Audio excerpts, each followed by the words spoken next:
नमस्कार दोस्तों, बहुत बहुत स्वागत है आपके अपने चैनल राहुल स्टडी पॉइंट पे। तो दोस्तों आज हम लोग जो है CTET math practice set number 5 करेंगे। तो इसके पहले जो है 4 तक कर चुके हैं। तो आप लोग इस वीडियो को जो है पूरा देखिए, साथ ही साथ वीडियो को लाइक कीजिए और चैनल के साथ जुड़े रहने के लिए चैनल को सब्सक्राइब करके बेल आइकन वाली बटन ज़रूर दबाएं, जिससे सीटेट से जो भी रिलेटिव वीडियो अपलोड करें आपके पास नोटिफिकेशन पहुंच जाए और आप लोग जो है वीडियो का पूरा से पूरा लाभ ले सकें। तो दोस्तों आप लोग इस वीडियो को देखिए और अपने दोस्तों मित्रों के पास जो है खूब ज़्यादा से ज़्यादा शेयर कीजिए, जिससे उनको भी इस वीडियो का लाभ मिल सके। तो चलिए दोस्तों हम लोग स्टार्ट करते हैं पहले प्रश्न से। पहला प्रश्न आपकी स्क्रीन के सामने है, निम्नलिखित में से कौन सा मुक्त अंत वाला प्रश्न है। देखिए मित्रों, यहाँ पे दिया क्या, मुक्त अंत वाला प्रश्न। एक होता है बंद अंत वाला, एक होता है मुक्त अंत वाला। बंद अंत वाले में क्या होता है, जैसे किसी भी प्रश्न का उत्तर जो है बधे बधाए दिया जाता है, उसमें जो है हर चीज़ दिया रहता है उदाहरण के तौर पे। और मुक्त अंत वाले में जो है दिया नहीं रहेगा, आपको अपने हिसाब से जो है सोच करके बताना रहता है। जैसे आपका ऑप्शन ये है 25, 71, 19, 9, 8, 17, 85 संख्याएं आरोही क्रम में लिखिए। यहाँ पे देखिए आपका दे दिया है आरोही क्रम में, यानी या बधे बधा या जो है आपका बंद अंत वाला प्रश्न हो गया। बी है कौन सा बड़ा है, 1/3 या 1/5, या भी आपका ऑप्शन गलत हो जाएगा। सी है 2.7 से बड़ी कोई 4 संख्या लिखिए। देखिए दोस्तों यहाँ पे यह खुला अंत वाला है, क्योंकि यहाँ पे पूछा कोई 4 संख्याएं लिखिए। 2.7 से बड़ी कोई 4 संख्याएं, मतलब अब कोई 4 संख्याएं सोचना पड़ेगा कि कौन कौन सी संख्याएं हमको लिख सकते हैं, यानी यह क्या हुआ, मुक्त अंत वाला प्रश्न हो गया। आपका ऑप्शन किसके साथ जाएगा, या सी के साथ। प्रश्न 2 है, कक्षा 2 के शिक्षार्थियों का सरल आकृतियों, उसके लंबे और किनारों से परिचय कराने का सबसे उत्तम उपकरण है। आपका ऑप्शन है जियो बोर्ड, बी है 3D सॉलिड्स के नोट्स, और सी है क्यूब्स, और डी है श्यामपट्ट का तल। तो क्या होगा, कक्षा 2 के शिक्षार्थियों का जो है सरल आकृतियों और लंबे और किनारों से परिचय कराने का सबसे उत्तम उपकरण आपका क्या होगा, या जियो बोर्ड होगा। आपका ऑप्शन किसके साथ जाएगा, ए हो जाएगा।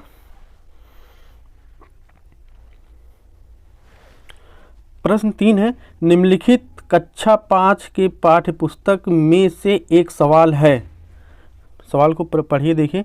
निम्नलिखित कक्षा 5 की पाठ्य पुस्तक में से एक सवाल है, यहाँ 4 खंभे हैं जिनकी माप क्रमशः 105 सेंटीमीटर, 215 सेंटीमीटर, 150 सेंटीमीटर तथा 235 सेंटीमीटर। यानी 4 खंभे हैं जिनका माप 105 सेंटीमीटर, 215 सेंटीमीटर, 150 सेंटीमीटर और 235 सेंटीमीटर। यदि उन्हें समान ऊंचाई के टुकड़ों में काटना है तो प्रत्येक टुकड़े का अधिकतम लंबाई क्या होगी, यह सवाल के लिए पूछा गया है। क्या ऑप्शन जैसे है आपका, यह है गुणक और गुणन के ज्ञान की परीक्षा, बी है HCF ज्ञात करने के कौशल की जांच, और सी है सीखी गई कल संकल्पनाओं का प्रयोग करते हुए समस्या समाधान कौशल को बढ़ाने, डी है HCF तथा LCM पर आधारित शब्द समस्याओं को अभ्यास देने। तो यह सवाल किसके लिए पूछा गया है। तो इस प्रकार के जो प्रश्न होते हैं, या जो सीखी गई संकल्पनाओं का प्रयोग करते हुए समस्या समाधान कौशल को बढ़ाने के लिए पूछा गया है। या आपका ऑप्शन किसके साथ जाएगा, आपका ऑप्शन सी के साथ जाएगा, यानी यह सीखी गई संकल्पनाओं का प्रयोग करते हुए समस्या समाधान कौशल को बढ़ाने के लिए जो है पूछा गया है। आपका ऑप्शन सी होगा। प्रश्न 4 है, निम्नलिखित कक्षा 3 की पाठ्य पुस्तक में से एक समस्या है। क्या है, निम्नलिखित समस्या को हल करने के लिए कौन सी गणितीय संक्रिया का प्रयोग किया जाएगा। देखिए दोस्तों, बहुत ही मस्त प्रश्न है, इंपॉर्टेंट है। निम्नलिखित समस्या को हल करने के लिए कौन सी गणितीय संक्रिया का प्रयोग किया जाएगा। आपका प्रश्न है जो एक दूध वाला 10 दिन में 1410 लीटर दूध बेचता है। एक दूध वाला है जो 10 दिन में 1410 लीटर दूध बेचता है, वह एक दिन में कितने लीटर दूध बेचेगा। तो एक देखिए, उसके बाद क्या आपका निर्देश क्या है, उपर्युक्त सवाल में ब्लूम के संज्ञानात्मक क्षेत्र की किस दक्षता की ओर संकेत करता है। तो आपका ऑप्शन है ज्ञान, बी है बोधन, सी है विश्लेषण, डी है संश्लेषण। तो क्या होगा मित्रों, प्रश्न देखिए, पढ़िए अच्छे से। एक दूध वाला 10 दिन में 1410 लीटर दूध बेचता है, वह एक दिन में कितने लीटर दूध बेचेगा? तो पूछा प्रश्न क्या है, उपयुक्त सवाल में ब्लूम के संज्ञानात्मक क्षेत्र की दक्षता को और संकेत करता है। तो किसकी ओर करेगा या आपका होगा विश्लेषण की ओर। ऑप्शन या सी के साथ जाएगा। प्रश्न 5 है, राशिद कक्षा 5 में पढ़ता है, वह विभिन्न प्रकार के त्रिभुजों को भिन्न श्रेणियों में वर्गीकृत कर सकता है, लेकिन त्रिभुज में 3 कोणों का योग 180 डिग्री होता है कि अमूर्त प्रमाण को समझने में उसे कठिनाई होती है। पियाजे के संज्ञानात्मक सिद्धांत के अनुसार राशिद किस चरण पर है? पूछा है राशिद किस चरण पर है। प्रश्न को देखिए दोस्तों, मैथ का प्रश्न है, एक बार दो बार उसको खूब अच्छे से पढ़ेंगे तभी समझ में आएगा, क्योंकि जितना उसको अच्छे से पढ़ेंगे उतनी अच्छी से उसको समझेंगे और उसके बाद जो ऑप्शन अच्छे से उत्तर देंगे। जैसे कहा क्या, प्रश्न को देखिए, राशिद कक्षा 5 में पढ़ता है, वह विभिन्न प्रकार के त्रिभुजों को भिन्न श्रेणियों में वर्गीकृत कर सकता है। विभिन्न प्रकार के त्रिभुजों को भिन्न श्रेणियों में वर्गीकृत कर सकता है, लेकिन त्रिभुज में 3 कोणों का योग 180 अंश होता है कि अमूर्त प्रमाण को समझने में उसे कठिनाई होती है। यहाँ पे देखिए प्रश्न यहाँ से बन रहा है, अमूर्त प्रमाण को समझने में उसे कठिनाई होती है। पियाजे के संज्ञानात्मक सिद्धांत के अनुसार राशिद चरण पर है, किस चरण पर है? ऑप्शन आपका ये है मूर्त संक्रियात्मक अवस्था, बी है औपचारिक संक्रियात्मक अवस्था, सी है संवेदी गतिक अवस्था और डी है पूर्व संक्रियात्मक अवस्था। तो क्या होगा दोस्तों, जैसे यदि कोई विद्यार्थी प्रश्न को वर्गीकृत कर सकता है परंतु उस प्रकार के प्रश्नों को व्याख्या करने में वह असमर्थ हैं, तो वह पियाजे के संज्ञानात्मक सिद्धांत के अनुसार जो है वह मूर्त संक्रियात्मक अवस्था के चरण पर है। तो आपका ऑप्शन किसके साथ जाएगा? ए। यह जो किस पे होगा? मूर्त संक्रियात्मक अवस्था की चरण पर है। प्रश्न 6 है, राष्ट्रीय पटचर्या की रूपरेखा 2005 के अनुसार गणित की शिक्षा का मुख्य उद्देश्य बच्चे की गणितीकरण की क्षमताओं का विकास करना है। प्रश्न है, राष्ट्रीय पटचर्या की रूपरेखा 2005 के अनुसार गणित की शिक्षा का मुख्य उद्देश्य बच्चे की गणितीकरण की क्षमताओं का विकास करना है। स्कूली गणित का सीमित लक्ष्य है लाभप्रद क्षमताओं का विकास। यही गणितीकरण बच्चों की क्षमताओं का विकास करने की ओर संकेत करता है। देखिए दोस्तों, बहुत ही मस्त प्रश्न है। तो यह बच्चों की क्षमताओं का विकास करने की ओर संकेत करता है, तो हमको देखना है किसकी ओर संकेत करता है। तो ऑप्शन आपका है वर्गमूल और घनमूल निकालने सहित सभी संक्रियाओं के प्रभावी निष्पादन की। बी है स्वतंत्र रूप से ज्यामितीय प्रमेयों का निरूपण और उसका सत्यापन करने की। सी है शब्द समस्याओं को रेखीय समीकरण में अनुदित करने की। आपका डी है पूर्व धारणाओं को उनके तार्किक निष्कर्ष अनुशीलन करने और अमूर्तन का संचलन करने के लिए गणितीय रूप से चिंतन और तर्क के बच्चों के संशोधन का विकास करने। तो क्या होगा मित्रों इसका? इसमें 6 का आपका ऑप्शन डी के साथ जाएगा। प्रश्न 6 का ऑप्शन डी हो जाएगा। प्रश्न 7 है, बहुत ही मस्त प्रश्न है। एक अच्छी पाठ्यपुस्तक की विशिष्टताएं हैं। एक अच्छी पाठ्यपुस्तक की विशेषताएं क्या हैं? ऑप्शन है उसमें कठोर अभ्यास देने के लिए बहुत सारे अभ्यास हैं। उनमें कठोर अभ्यास देने के लिए बहुत सारे अभ्यास हैं। और बी है स्थितियों के माध्यम से, आपका दूसरा है स्थितियों के माध्यम से सभी संकल्पनाओं का परिचय दिया जा सकता है। और सी है केवल हल किए गए अभ्यास ही शामिल किए गए हैं। डी उन्हें मोटी व भारी होना आवश्यक है। तो क्या होगा मित्रों इसमें?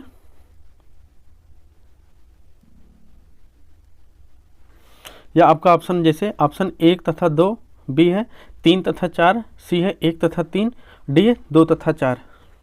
तो जो एक अच्छी पाठ्यपुस्तक वह होगी जिसमें स्थितियों के माध्यम से माध्यम से सभी संकल्पनाओं का परिचय दिया जा सकता है व उनमें कठोर अभ्यास देने के लिए बहुत सारे अभ्यास हैं। आपका ऑप्शन जैसे पहला और दूसरा आपका सही है, तो 1 और 2 ऑप्शन किसके साथ जाएगा? ऑप्शन ए हो जाएगा। प्रश्न 8 है, राष्ट्रीय पाठचर्या की रूपरेखा 2005 पर बल देती है। तो किस पे बल देती है? राष्ट्रीय पाठचर्या यानी एनसीएफ 2005 की रूपरेखा 2005 पर बल देती है। तो देखना हमको, ऑप्शन ए गणित में सफलता प्रत्येक बच्चे के लिए आवश्यक है। बी है शिक्षार्थियों की तार्किक गणितीय योग्यता के लिए पहले उनकी परीक्षा होनी चाहिए। सी है निम्न उपलब्धियों के लिए गणित पाठचर्या अलग होगी। और डी गणित चयनित शिक्षार्थियों को पढ़ाया जाएगा। तो क्या है, जैसे एनसीएफ 2005 कहती है कि प्रत्येक बच्चा जो है सीख सकता है और प्रत्येक बच्चा जो है गणित में सफलता प्राप्त भी कर सकता है। तो ये आपका ऑप्शन किसके साथ जाएगा? गणित में सफलता प्रत्येक बच्चे के लिए क्या है? आवश्यक है। आपका ऑप्शन ए के साथ जाएगा।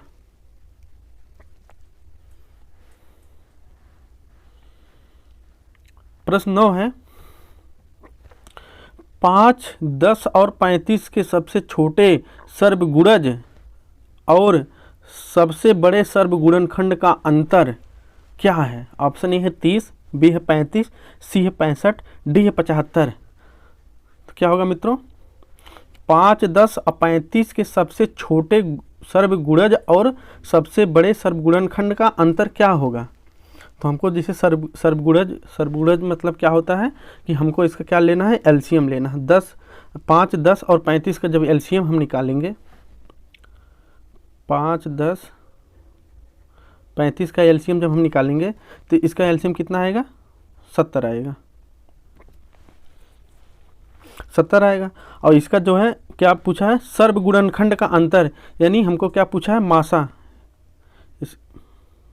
मासा कितना आएगा इसका? 5, 10, 35। इसका मासा कितना आएगा?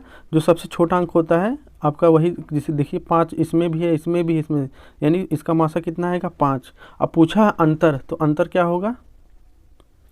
अंतर बराबर 70 - 5 यानी 65।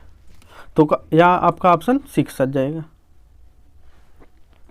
पूछा 5, 10, 35 के सबसे छोटे सर्वगुणज और सबसे बड़े सर्वगुणनखंड का अंतर है।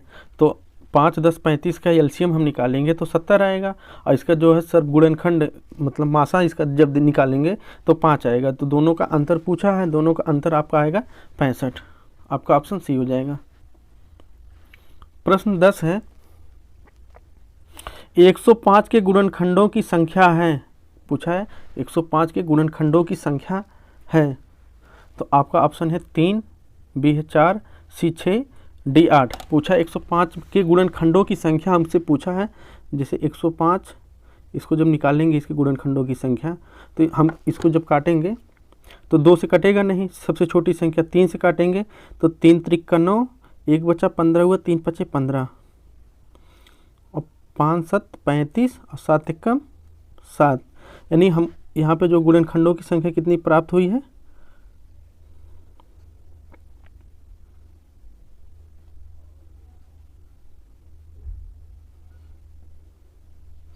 तो कितना प्राप्त हुआ? 3 × 7 × 5 यानी 5। तो गुणनखंडों की संख्या कितनी है? 3। 1 2 3 आपका कितना होगा? 3। यानी ऑप्शन किसके साथ जाएगा? ऑप्शन ए हो जाएगा। यदि आपको गुणनखंडों की प्रश्न 11 है, यदि समय अब 2:17 PM है तो अब से ठीक 11 घंटे और 59 मिनट के पश्चात क्या समय होगा? पूछा है यदि इस समय 2:17 PM है तो अब से ठीक 11 घंटे 59 मिनट पश्चात क्या समय होगा? तो हमको देखना ऑप्शन है 11:57 AM, बी है 9:59 AM, सी है 2:16 AM और डी है 2:17 AM। तो हमको क्या करना है दोस्तों? इसको जोड़ना है। तो देखिए 2:17 PM और 11:59। तो हमको घंटे वाले घंटे से जोड़ना है और मिनट को मिनट से जोड़ना है। तो जिसको जब जोड़ेंगे तो 9 9 1 10, 9 7 16 और 5 1 6 एक हासिल था, वो आपका कितना आएगा यहाँ पे? 76 पॉइंट लगा। 2 1 3 और 1, यानी 13 घंटा 76 मिनट। हमको 76 मिनट मिला है ना, 13 घंटा 76 मिनट। तो 76 मिनट को क्या है, हम मिनट को इसको 60 में ही करते हैं। तो यहाँ से जब 60 मिनट निकलेगा यहाँ से, तो यह 13 आपका जो है यह 14 हो जाएगा, यानी 14, यह आपका 14 मिनट। कितना यहाँ पे कितना बच रहा है, 16 मिनट, यानी 14:16। तो 14:16 को हम क्या कर सकते हैं, 2:16, यानी 2:16 AM। तो आपका ऑप्शन किसके साथ जाएगा, या ऑप्शन सी हो जाएगा, यानी 2:16 AM पे जो है समय पश्चात वह पहुँचेगा। प्रश्न 12 है, 3.5 समकोणों में डिग्रियों की संख्या है। देखिए दोस्तों, देखते हैं, बहुत ही मस्त प्रश्न है। ऑप्शन है 285, बी है 295, सी 305, डी है 315। तो हमको समकोण त्रिभुज पूछा है कि 3.5 समकोणों की डिग्रियों की संख्या है। तो जो समकोण त्रिभुज होता है वह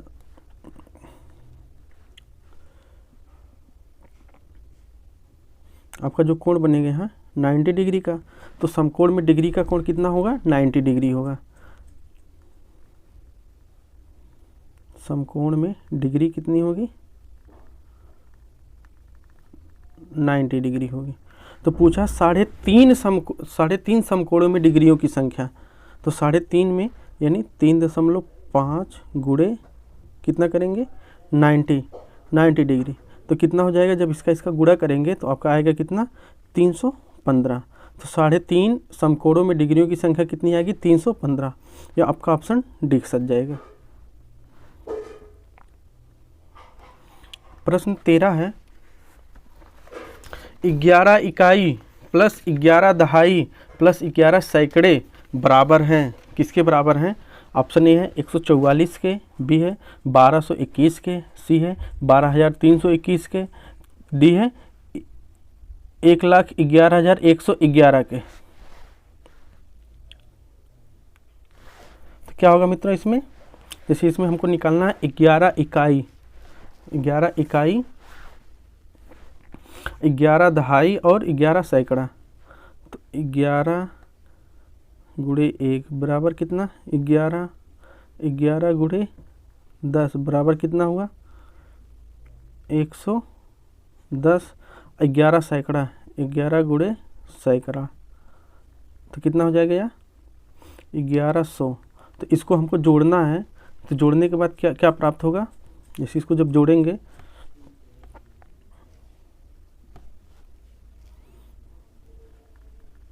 ग्यारह प्लस 110 प्लस 1100, इसको जब जोड़ेंगे हम कितना प्राप्त होगा, 1221।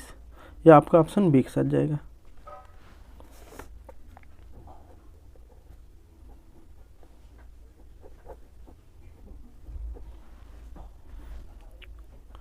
प्रश्न 14 है, 509 3028 का योग क्या होगा। 509 और 3028 का योग, यानी 3028 का जो योग होगा क्या होगा पूछा है। तो इसका जो जब जोड़ेंगे तो क्या होगा, 9 8 17 के साथ हासिल 1, यहाँ 3 हो जाएगा, यहाँ 5, यहाँ 3, आपका कितना होगा 35 37। तो ये आपका ऑप्शन किसके साथ जाएगा, 14 का ऑप्शन एक साथ जाएगा। ऐसे प्रश्न दोस्तों जो है एग्ज़ाम में बहुत देखने के मिलते हैं। यदि आप लोग प्रैक्टिस नहीं किए रहेंगे तो वहाँ पे जो है यह सब प्रश्न गलत हो जाते हैं। जैसे ये प्रश्न हुआ आपका 14 नंबर, प्रश्न आपका 13 भी बहुत ही इंपॉर्टेंट है। यह प्रश्न जो है कई बार पूछा गया एग्ज़ाम में। या भी जो है 12 नंबर, ये भी बहुत ही इंपॉर्टेंट प्रश्न है। तो आप लोग ये सब प्रश्न की खूब ज़्यादा से ज़्यादा प्रैक्टिस किए रहेंगे तो एग्ज़ाम के समय में कोई दिक्कत। प्रश्न 15 है, किसी वर्ग का परिमाप 24 सेंटीमीटर और किसी आयत की लंबाई 8 सेंटीमीटर है। यदि वर्ग और आयत के परिमाप बराबर हो तो आयत का क्षेत्रफल वर्ग सेंटीमीटर में है। तो देखिए दोस्तों, हमको क्या क्या दे दिया है। वर्ग का परिमाप आपको दिया है कितना, 24 सेंटीमीटर, और आयत की लंबाई 8 सेंटीमीटर। यदि वर्ग और आयत का परिमाप बराबर हो, यदि वर्ग और आयत का परिमाप हमको दिया है, दोनों बराबर हैं, तो आयत का क्षेत्रफल पूछा है। तो आयत का क्षेत्रफल पूछा हमको, तो देखते हैं। जैसे वर्ग का परिमाप आपका यहाँ पे देखिए दिया है, वर्ग का परिमाप कितना दिया है, 24 सेंटीमीटर। और लंबाई आपका दे दिया है, लंबाई कितना दिया है, 8 सेंटीमीटर।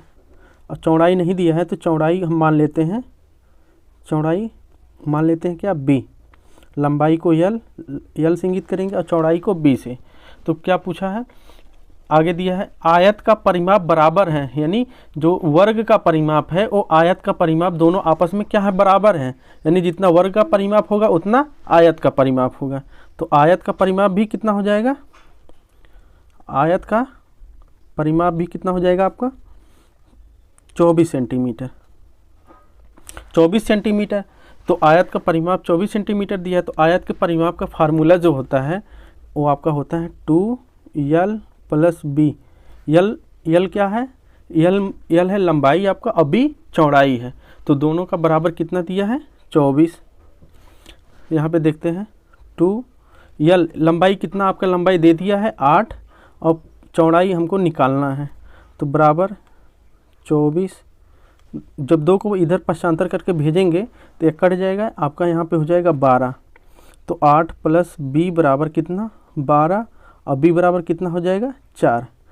तो आपका क्या प्राप्त हो गया, चौड़ाई आपका जो है प्राप्त हो गया है। यानी लंबाई भी आपकी प्राप्त हो गई है और चौड़ाई, लंबाई कितना था, लंबाई कितना था, 8 सेंटीमीटर, लंबाई 8 सेंटीमीटर है, और चौड़ाई कितना, चौड़ाई कितना है, 4 सेंटीमीटर है। तो क्या निकालना हमको, आयत का क्षेत्रफल, आयत का क्षेत्रफल हमको ज्ञात करना है। तो आयत का क्षेत्रफल जो फार्मूला होता है वो होता है लंबाई गुणे चौड़ाई।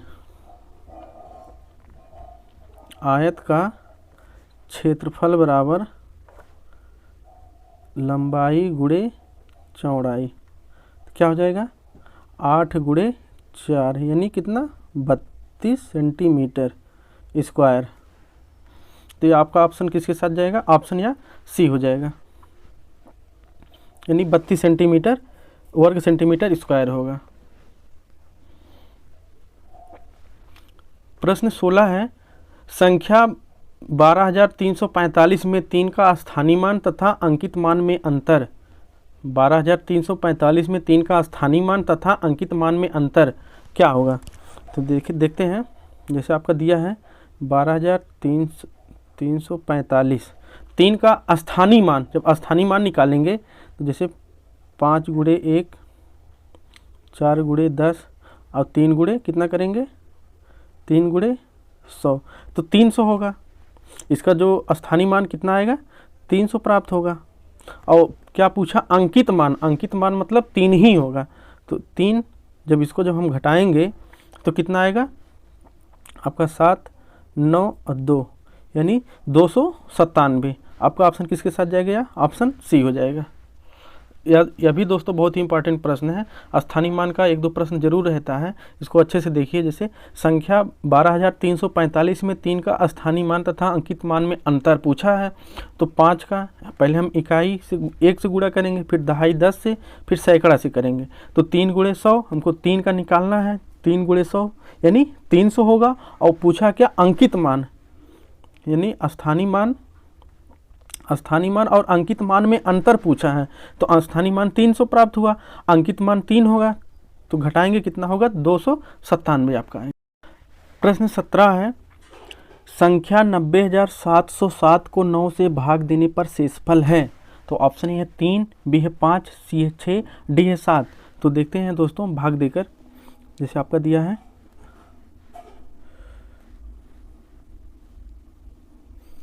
90,707 को कितने से भाग देना है, 9 से। जब 9 से हम भाग देंगे तो यहाँ पे जाएगा कितनी बार, 1 बार। तो 9 × 9 हो जाएगा, यहाँ जाएगा नहीं, 0 बार बढ़ेगा, फिर 7 में जाएगा नहीं, फिर 0 बार बढ़ेगा।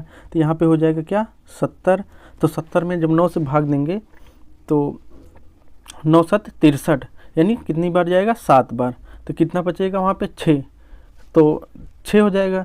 फिर 9 × 8 = 72, तो 9 8 72 होगा। तो 72 में जब 77 हो रहा था या 77 हो जाएगा, तो 9 8 72, तो 72 में कितना शेष बच रहा है, 5 शेष बच रहा है। तो आपका ऑप्शन किसके साथ जाएगा, या बी के साथ जाएगा। प्रश्न 18 है, एक ताज़ा मछली को सुखाने पर उसका भार 1/3 रह जाता है। बहुत ही मस्त प्रश्न है सीटेट का, बहुत ही लाजवाब प्रश्न है दोस्तों, बहुत ही मस्त है। एक ताज़ा मछली को सुखाने पर उसका भार 1/3 रह जाता है। सुनीता 15 किलो ताज़ा मछली 25 रुपये प्रति किलो के भाव से खरीद कर 25 रुपये किलो के भाव से खरीद कर उसको सुखाने के बाद कितने 80 रुपये प्रति किलो के भाव से बेच देती है। इस प्रकार वह कमाती है, वह कितना कमाती है। तो देखते हैं दोस्तों, मछली का बहुत ही मस्त प्रश्न है। ऑप्शन ए है 2500, बी है 2700, सी है 3000 और डी है 3500। तो देखिए दोस्तों, जो 1500 केजी ताज़ा मछली है, 1500 किलो ताज़ा मछली कितने 25 रुपये प्रति किलो के भाव से क्या किया है, वो खरीदी है। यानी आपका जो है 1500 केजी जो है ताज़ा मछली कितने के भाव से, 25 रुपया प्रति किलो से, यानी 1500 गुणे 25 या कितना आएगा आपका, आएगा 37,500। 37,500 रुपये का जो है क्या किया है, या मतलब खरीदी है। यानी आपका जो है क्रय मूल्य जो दे दिया है कितना, 37,500। क्रय मूल्य कितना है, 37,500। उसके बाद क्या कही है, सुखाने पर वह मछली, सुखाने पर यहाँ पे देखिए, सुखाने पर उसका भार कितना हो जाएगा, 1/3 रह जाता है। तो जो जैसे 1500 किलो मछली को सुखाएंगे जब, उसका भार कितना बचेगा, 1/3, यानी 15 का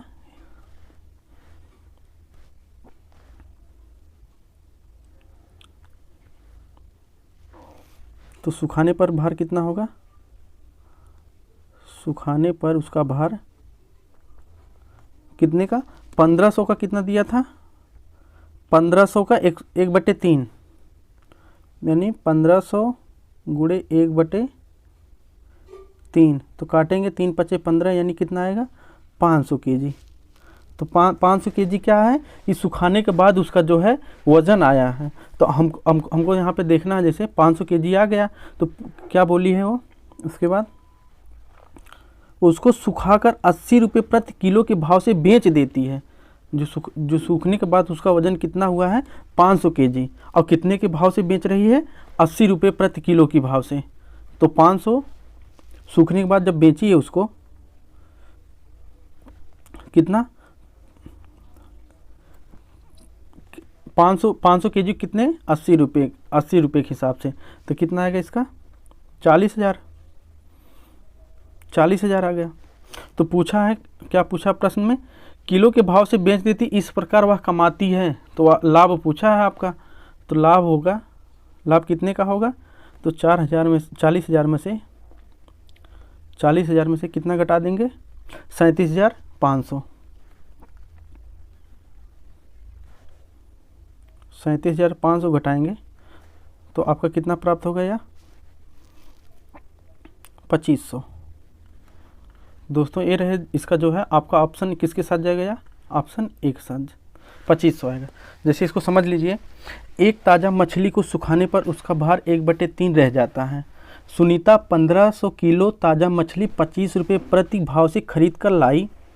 देखिए ताज़ा मछली कितने, 25 रुपये, 25 रुपये यानी 15 1 किलो का दाम 25 रुपये है, तो 1500 किलो का दाम कितना आएगा, 37,500 रुपये। तो फिर उसके बाद क्या कंडीशन है, उसको सुखाकर, यानी सुखाने के बाद जो मछली है 80 रुपये प्रति किलो के भाव से बेच देती है। तो जो 80 रुपये जब सुखाने के बाद, हमको यहाँ पे देखिए यहाँ दिया है कि एक ताज़ा मछली को सुखाने का भार 1/3 है, यानी टोटल मछली का वजन का 1/3 भाग जो निकलेगा उसको वह सुखाकर 80 रुपये किलो के बेच देती है। तो सुखाने पर उसका भार कितना प्राप्त होगा, 1500 का 1/3, तो 500 केजी आएगा, और 500 केजी को कितने रुपए, 80 रुपये केजी के भाव से बेचती है, तो आपका कितना प्राप्त हो जाएगा, 40,000। तो लाभ टोटल पूछा है, तो 40,000 में से 37,500 घटाएंगे तो आपका कितना बचेगा, 2500 बचेगा। तो आपका ऑप्शन एक सच जाएगा। प्रश्न 19 है, निम्न प्रतिरूप को देखिए। देखिए दोस्तों यहाँ पे क्या दिया है, 9 - 1 भागे 8, यानी 9 में से 1 गए 8, और 8 से फिर भाग देने के लिए बोला है, तो कितना प्राप्त हुआ, 1। हमको इस टाइप से जैसे इसी के श्रेणी में चल के इसको सॉल्व करना है, प्रश्न को सॉल्व करना है। तो 98 - 2 कितना होगा, 96। जब 96 को कितने से भाग देंगे, जैसे 96 भागे कितना करेंगे, 8, तो कितना प्राप्त हो जाएगा, 12। तो इसी तरह अगला श्रेणी ए भी किया गया है, उसी तरह से ए भी किया गया है। तो हमको प्रश्न में देखना है, तो प्रश्न में क्या दिया है, जैसे आपका दिया है 98, 76, 54, कितना घटाना है, 6 घटाना इसमें से। तो जब घटाएंगे कितना प्राप्त होगा, 14 में से 6 गए 8, यहाँ पे कितना हो जाएगा, 4, और ये आपका होगा 6, 7, 8, 9। और फिर हमको भाग कितने से देना है, तो भाग कितने देना, 8 से। इसी में जो इसमें इसी संख्या में 8 से भाग देना है। तो जब भाग देंगे तो 8 एक कम 8 होगा, यहाँ से 1 निकलेगा, या 18 हुआ, या 18 हो जाएगा। तो 8 दूनी 16, तो आपका यहाँ पे 2 बचेगा, तो या इसके साथ जाएगा तो 27 हुआ। तो क्या होगा, 8 त्रिक 24। जब 24 हुआ तो कितना यहाँ पे बचा, 3 बचा, तो कितना हो जाएगा, 36। तो 8 चौक 32, 32 और 32 4 36, तो 4 बचा, तो यह 44 हुआ, 8 5 40। तो फिर यहाँ पे 4 बच गया, यह 48 हुआ, तो 8 छक 48। तो आपका यह भाग देने के बाद 1 2 3 4 5 6 यह प्राप्त हुआ। तो हमको देखना ऑप्शन में कहाँ है, तो आपका ऑप्शन बी के साथ जाएगा। जैसे 1 2 3 4 5 6 आपका ऑप्शन बी में दिया है। प्रश्न 20 है,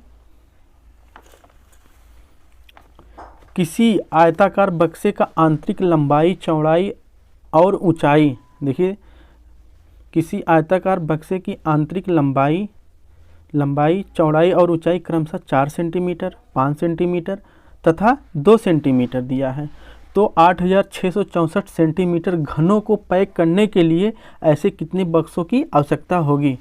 तो दोस्तों, जो बॉक्स का आयतन होता है, जैसे बॉक्स का जो आपका आयतन है, आयतन क्या है, फार्मूला होता है लंबाई गुणे चौड़ाई गुणे ऊंचाई, लंबाई गुणे चौड़ाई गुणे ऊंचाई होता है। तो क्या है, आपका लंबाई कितना दिया है, 4 सेंटीमीटर, चौड़ाई 3 सेंटीमीटर, ऊंचाई 2 सेंटीमीटर, तो कितना प्राप्त होगा, 24 सेंटीमीटर हो जाएगा। अब क्या पूछा है, बक्सों की संख्या। तो बक्सों की संख्या जो होगा, बक्सों की संख्या कितना है, 8664। आज 8664 में कितने से 24 से जब भाग दे देंगे तो ये आपका प्राप्त होगा कितना, 361 आ जाएगा। इसको जब काटेंगे तो ये आपका ऑप्शन बी सच जाएगा। प्रश्न 21 है, 1/3 के समतुल्य भिन्न लिखिए। कक्षा 4 के विद्यार्थियों से पूछा गया यह सवाल किस ओर संकेत करता है। तो किस ओर संकेत करता है, ऑप्शन है निम्न स्तरीय मांग कार्य, क्योंकि इसमें केवल प्रक्रमणकारी कौशलों की आवश्यकता होती है। बी है निम्न स्तरीय मांग कार्य, क्योंकि यह केवल रटने पर आधारित होती है। बी है उच्च स्तरीय मांग कार्य, क्योंकि यह संयोजन के साथ प्रक्रिया पर आधारित है। डी है उच्च स्तरीय मांग कार्य, क्योंकि यह संयोजन के बिना प्रक्रिया पर आधारित है। तो 21 का क्या होगा दोस्तों, जैसे 1/3 का जो समतुल्य पूछा गया है, 1/3 का जो समतुल्य पूछा गया है, या जो निम्न स्तरीय मांग कार्य है, निम्न स्तरीय मांग कार्य, क्योंकि इसमें केवल प्रमाणकारी कौशलों की आवश्यकता होती है। या आपका ऑप्शन किसके साथ जाएगा, ऑप्शन ए के साथ जाएगा। निम्न स्तरीय मांग कार्य, क्योंकि इसमें केवल प्रक्रमणकारी कौशलों की आवश्यकता होती है। प्रश्न 22 है, प्रायः शिक्षार्थी दशमलव संख्याओं की तुलना में त्रुटि करते हैं। उदाहरण के लिए 0.50 और 0.5 से बड़ा है, इस त्रुटि का सर्वाधिक संभावित कारण हो सकता है। तो क्या हो सकता है देखते हैं। ए है कक्षा में इस प्रकार के दशमलव का अभ्यास का अभाव है। बी संख्या रेखा पर दशमलव संख्या के निरूपण के मूर्त अनुभव का अभाव। और सी है शिक्षार्थियों द्वारा लापरवाही बरतना। डी है क्रमिक दशमलव में शून्य की सार्थकता से संबंधित भ्रांतिपूर्ण संकल्पना। तो क्या होता है दोस्तों, प्रायः शिक्षार्थी दशमलव संख्याओं की तुलना करने में जो है त्रुटि करते हैं। इसका प्रमुख कारण जानते क्या होगा कि शिक्षार्थियों का जो क्रमिक दशमलव में शून्य की सार्थकता से संबंधित भ्रांतिपूर्ण संकल्पना होना, यानी जो है आपका ऑप्शन या डी हो जाएगा। प्रश्न 23 है, एक शिक्षक शिक्षार्थियों को दैनिक जीवन में गणित का अनुप्रयोग विषय के साथ गणितीय जनरल पत्रिका तैयार करने के लिए बढ़ावा देता है या गतिविधि है। ऑप्शन है शिक्षार्थियों की गणितीय संकल्पनाओं की परीक्षा करना। बी है अपने ज्ञान और समझ को साझा करने के लिए शिक्षार्थियों को अवसर उपलब्ध कराना। सी है गणित की समझ में शिक्षार्थियों की सहायता करना। डी है गणितीय संकल्पनाओं और उनके अनुप्रयोगों के संबंध और अपने ज्ञान तथा विचारों को साझा करने में शिक्षार्थियों की सहायता करना। तो 23 क्या होगा दोस्तों, यह आपका ऑप्शन किसके साथ जाएगा, जैसे गणितीय संकल्पना और अनुप्रयोगों से संबंध और अपने ज्ञान तथा विचारों के साझा करने में शिक्षार्थियों की सहायता करना होता है। आपका ऑप्शन यहाँ डी के साथ जाएगा।